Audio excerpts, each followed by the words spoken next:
Olá, pessoal. Na nossa aula de hoje, nós abordaremos o assunto de ondulatória, movimento harmônico simples. Eu sou o João Vitor e estarei com vocês nesse primeiro momento. Então, vamos lá. Para dar início à nossa aula, nós iniciaremos falando sobre movimentos periódicos, né? Então, movimentos periódicos é todo movimento que se repete ao longo do tempo. Como exemplo, nós podemos citar os ponteiros de um relógio, como nós podemos observar nesta primeira imagem, que fica dando várias voltas e sempre gasta o mesmo tempo. Vamos pegar como exemplo os ponteiros dos segundos, que sempre gasta 60 segundos para dar uma volta completa. Isso então é um movimento periódico. Já nessa segunda imagem, nós temos como exemplo um pêndulo. E desprezada a resistência do ar, e as forças dissipativas em geral, o pêndulo, ele oscila da posição A até a B e retorna a A repetindo a oscilação. Então, o fenômeno ele é periódico, pois ele se repete em intervalos de tempos iguais. E o período T é o intervalo de tempo para o pêndulo ir de A a B e retornar novamente a A. Então, nós temos essas duas ilustrações, a do relógio e a do pêndulo, para exemplificar a nossa fala sobre os movimentos periódicos, certo? Já agora falando em relação aos movimentos oscilatórios, vamos lá. Bom, dentro dos movimentos periódicos, nós temos uma situação particular, que é o movimento oscilatório. Por exemplo, o caso de um pêndulo, que a gente já tinha visto anteriormente. Um pêndulo ele tem um movimento periódico, porque ele realiza ciclos ao longo do tempo, sempre com o mesmo tempo. Só que ele, além de ser periódico, ele é um movimento oscilatório. Aí a gente se pergunta, mas o que é um movimento oscilatório? E ele é um movimento que, além de ser periódico, ele vai, então, ter uma inversão do sentido do movimento.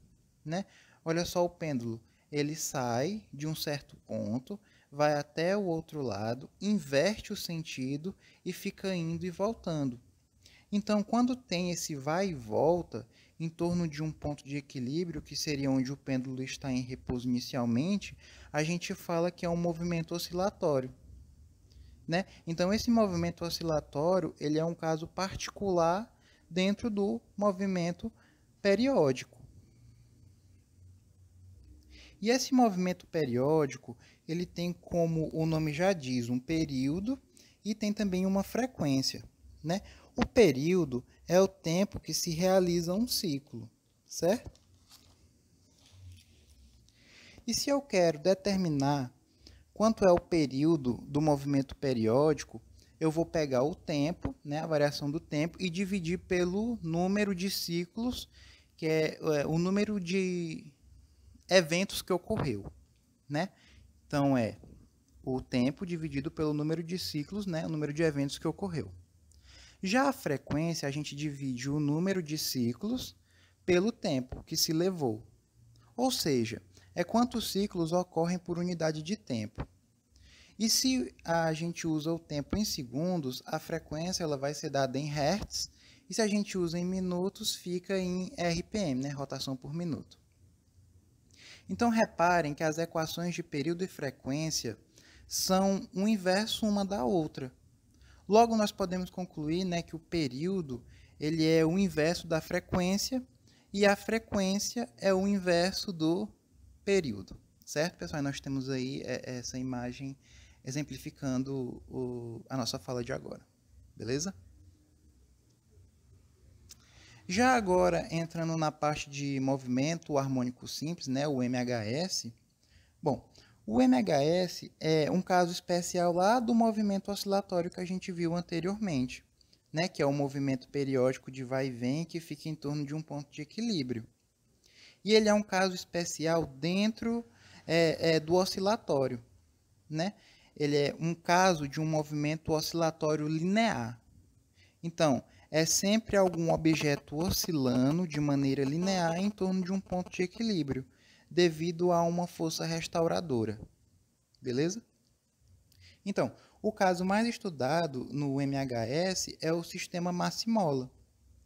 Então, nós vamos ter uma massa presa a uma mola e vamos estudar esse movimento oscilatório desse objeto, né? Então, nós temos aqui uma superfície, na imagem logo abaixo aqui, uma superfície vertical, né, como se fosse uma parede, onde está presa uma mola. E essa mola ela está presa a uma massa, beleza? No MHS, a gente desconsidera as forças dissipativas, né? Não tem atrito, não tem força do ar, e aí por diante, né? Beleza. Vamos continuar. Bom, nós falamos que como inicialmente ele está em repouso, né? Ele está na posição de equilíbrio, né, nessa primeira imagem. Já na segunda, puxando a massa, a mola ela estica, né? E vai surgir uma força elástica que no primeiro caso era zero. Então, lembrando que a força elástica, né, é dada pela lei de Hooke, né, que a força elástica é igual a menos K vezes ΔX, né? Beleza. E aí, pessoal, só para relembrar, né, que a força elástica ela é aquela que surge a partir de uma deformação, né, de uma mola ou de um corpo com propriedade elástica, né? E ela é considerada uma força restauradora, pois ela procura sempre compensar ou desfazer a deformação que foi imposta, né? Então, nós temos essa definição de força elástica. Então, se eu puxo o bloco para a direita, eu fiz uma força para a direita. E a força elástica, ela surge em sentido oposto. Então, ela é uma força restauradora, né? Como a gente já falou, ela faz com que a mola e todo o sistema volte para uma posição de equilíbrio. E quando eu solto o bloco, a força elástica ela vai puxar e ele vem em direção ao ponto de equilíbrio, né? Que aqui na imagem a gente bota como x0. Só que vai acontecer o seguinte, né, pessoal? Ele vai adquirir uma aceleração devido à força elástica, então a velocidade ela vai aumentando. Então, quando ele chega no x0, ele vai ter uma certa velocidade. E ele não para, ele passa direto, né, de maneira que ele vai chegar até o outro ponto, do outro lado, e a gente vai chamar de x2, tá? Usando essa imagem aqui do slide como base. Então, até onde estendeu a mola, nós chamamos de x1, o equilíbrio x0, e agora nós temos o x2. E uma coisa importante, né, nós vamos chamar até onde a gente puxou a mola de amplitude, né? Tem esse azinho aqui de amplitude, né? E detalhe, a mesma amplitude que você alongou com a mola, né, vai ser a mesma da compressão, certo? Aqui nessa terceira imagem, né, se ela foi comprimida para a esquerda, vai surgir uma força elástica para a direita, tentando que se restabeleça o equilíbrio, né? Porém, como não tem atrito, vai ficar nesse joga-joga, né? Nesse vai e vem, que a gente não considera as forças dissipativas, né? Porque não tem realmente nenhuma força dissipativa, né? Então, fica esse sistema oscilando nesse movimento harmônico simples. Então, quando ela está passando pelo ponto de equilíbrio x0, ela tem a máxima velocidade. E quando ela está nos pontos de máxima compressão ou máximo alongamento, a velocidade é zero e a força elástica é máxima. Então, pessoal, basicamente, essa é a teoria do movimento harmônico simples, né? Eu espero que tenha ficado claro esse ponto para vocês, certo? Bom, eu me chamo Manuel Pedro e hoje a gente vai falar sobre o tema energia do MHS. Tá? E a primeira coisa que a gente tem que fazer para a gente conseguir estudar esse tema melhor é definir esse sistema como sendo conservativo. Ou seja, qualquer tipo de força de atrito que possa vir a existir vai ser desprezada. Então, sendo assim, a gente tem que a energia total do sistema ela é chamada de energia mecânica. E como o sistema é conservativo, ela sempre vai se manter a mesma. Podemos até observar que ela é dividida em dois tipos de energia, cinética e potencial elástica, devido à mola que está presente no sistema. Na figura a gente pode ver que a energia cinética é representada pela seta verde, e energia potencial aí pela seta preta. E a gente observa que quando uma aumenta, a outra diminui. Isso faz com que a soma delas sempre seja a mesma. A gente vai ver isso mais detalhadamente para frente. Agora vamos falar um pouco sobre as componentes dessa energia mecânica. Primeiramente, a energia cinética. Ela está diretamente associada à velocidade. A gente pode ver aí pela fórmula dela. Então, podemos ver nessa imagem abaixo que quando o bloco está passando pelos extremos, na situação 1 e 3, a sua velocidade é zero. Por quê? Porque a gente percebe que ele para poder voltar na outra direção. Então a energia cinética nesses pontos é zero. Mas a gente observa que quando ele passa pela origem, a sua velocidade tende a ser máxima. Então a energia cinética também nesse ponto é máxima. Agora um pouco sobre a energia potencial elástica. Essa energia está associada à posição X do bloco, ou também é chamada de elongação. Então, ou seja, se a mola estiver deformada, a gente vai ter sim energia potencial. Podemos até observar na imagem que a posição X é exatamente igual à amplitude do MHS. Então, quando o bloco passa pelos extremos, a amplitude dele é máxima. Então, a energia também vai ser máxima, a energia potencial vai ser máxima. Agora a gente pode fazer algumas observações, né? Nos extremos, aliás, a velocidade é zero e o valor de x, ou amplitude, é máximo. Como a velocidade é zero nos extremos, a energia cinética também vai ser zero.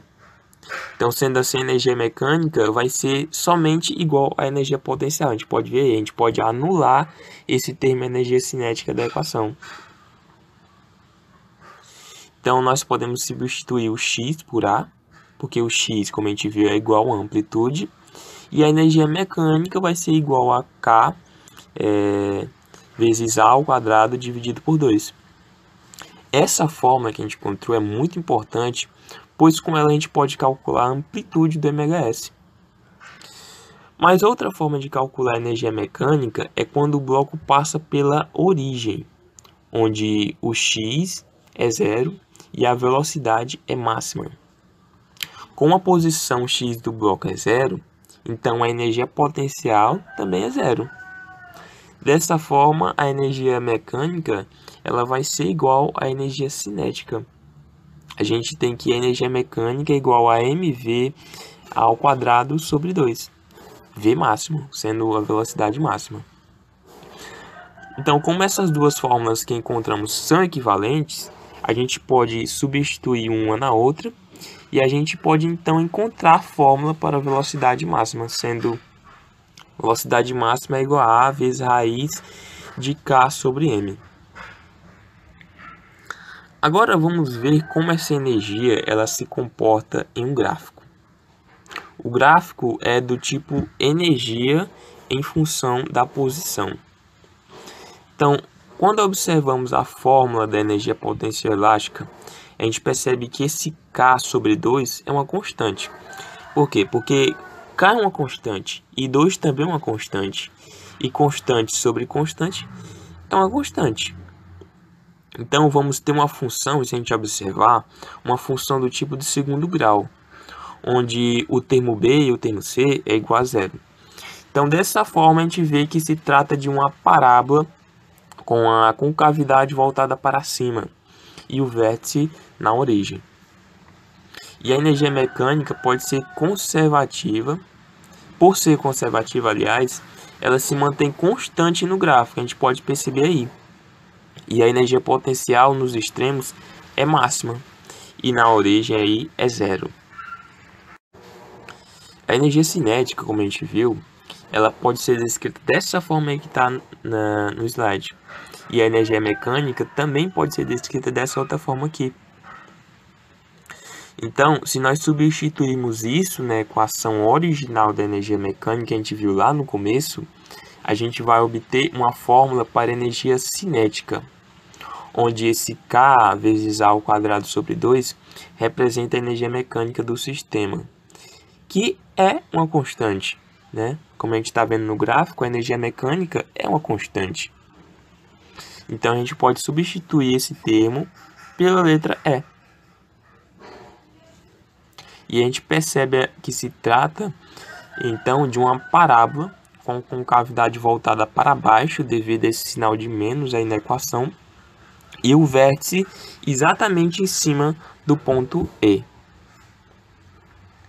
E a gente vê agora que nos extremos, né, a energia cinética é zero, e na origem a energia cinética é máxima. Outra coisa interessante que a gente pode observar é que esses gráficos, eles se cruzam, né? E nesse ponto onde eles se cruzam é exatamente onde a energia cinética é igual à energia potencial elástica.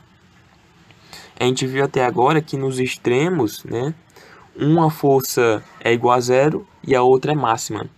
Mas nesse meio termo, né, as duas podem se igualar, como a gente está vendo agora no gráfico. Tá? E o MHS e o MCU, eles estão relacionados. E com o estudo do MCU, a gente pode chegar nas equações do MHS também. Vamos agora encontrar primariamente a equação da posição. Se observarmos a figura, percebemos que essa linha horizontal x é a mesma do MHS. E o ponto P, esse ponto P descreve toda a circunferência do MCU. Quando ele é projetado no eixo x, ele gera por sua vez um ponto Q, que percorre todo o eixo x de maneira horizontal. Essa posição Q ela é definida por x. Outra coisa é que o raio é igual à amplitude do MHS. Dessa forma, temos que x é igual ao raio vezes o cosseno de φ. Vamos chamar o ângulo aqui de φ. E φ é igual a φ0 mais ômega-t. Dessa forma, a equação da posição pode ser dada da seguinte forma: x é igual a A vezes o cosseno de φ0 mais ômega-t. E a frequência angular ou a pulsação pode ser definida por ômega é igual a 2π sobre t. Já o período do MHS e do MCU também, que são comuns, pode ser descrito por t é igual a 2π sobre ômega. Tá? Agora vamos considerar a função da velocidade escalar. Se a gente observar o ponto P, que descreve a circunferência, ele tem uma velocidade escalar tangencial à trajetória. Essa velocidade é chamada de Vp e é dada por ômega vezes r. Como a gente viu, o raio é igual à amplitude, mas nós queremos a sua componente. Essa componente dessa velocidade, que é a projeção P no eixo x. Essa projeção P no eixo x gera um ponto Q. Então, essa projeção dessa velocidade vai ser igual a menos Vp vezes seno de φ. Esse menos Vp aparece porque essa velocidade tangencial ela está no sentido contrário ao sentido do eixo x. Como a gente viu no slide passado, também, φ é igual a φ0 mais ômega-t. Então, dessa forma, a gente pode definir já a função da velocidade escalar, como sendo velocidade é igual a menos ômega vezes a vezes seno de ômega-t mais φ0. Tá ok? E agora a gente vai observar a função da aceleração escalar do MHS. Então, nós podemos conseguir essa aceleração alfa de Q por meio da aceleração centrípeta de P. Como o ângulo é φ, a gente pode dizer que a aceleração alfa é igual a ACP, que é a aceleração centrípeta, mais cosseno de φ. Então temos que adicionar esse sinal de menos, como a gente viu no slide passado, porque a aceleração também é contrária ao sentido do eixo x. A CP ela pode ser definida também da seguinte forma, a aceleração centrípeta, por ômega ao quadrado vezes o raio. E alfa, a gente pode agora definir, com esses dados, definir a função da aceleração, como sendo alfa é igual a menos ômega ao quadrado vezes a vezes o cosseno de φ0 mais ômega t. E agora, por último, a gente pode observar a força que causa essa aceleração. Temos que a definição de força é igual a força vezes massa, é igual a massa vezes a aceleração. A forma da aceleração é essa que a gente acabou de descobrir. Se a gente observar, a gente pode substituir a função da posição na função da aceleração. E a gente fica que a aceleração é igual a ômega é igual a menos ômega ao quadrado vezes x. Como a massa e a frequência angular ômega é constante, a gente pode admitir que menos m vezes ômega ao quadrado é igual a k, que é uma constante. Então, dessa forma, a gente tem que a força que atua nessa aceleração é igual a menos k vezes x.